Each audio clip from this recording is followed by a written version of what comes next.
Do you ever have amateur radio operators tell you that they carry their radio for emergency situations and you just try to wrap your mind around it, but for the life of you can't understand? Part of me was like that for a long time until I learned about something called Autopatch. Any radio that you own that can do repeaters, and as long as the radio can make DTMF noises with your numbers like this, has the ability to get into a repeater and use something called Autopatch. Now what that means is that whenever I use my amateur radio to connect to a repeater, I can put in the Autopatch number and then put in the number that I am trying to call. Whether that is a local tow truck company, 911, or even calling the pizza place. Now that does mean that everybody in the however mile radius of that repeater is going to be able to hear your conversation. But in the case of an emergency, I don't think you're going to care, right? Well, what does the audio sound like? Well, it kind of sounds like DMR radio, which sounds like this. Pretty excited about.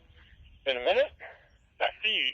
Now, legally, this can't be used over GMRS, so yes, this is the one time that amateur radio might actually be better in an emergency situation than GMRS or CB.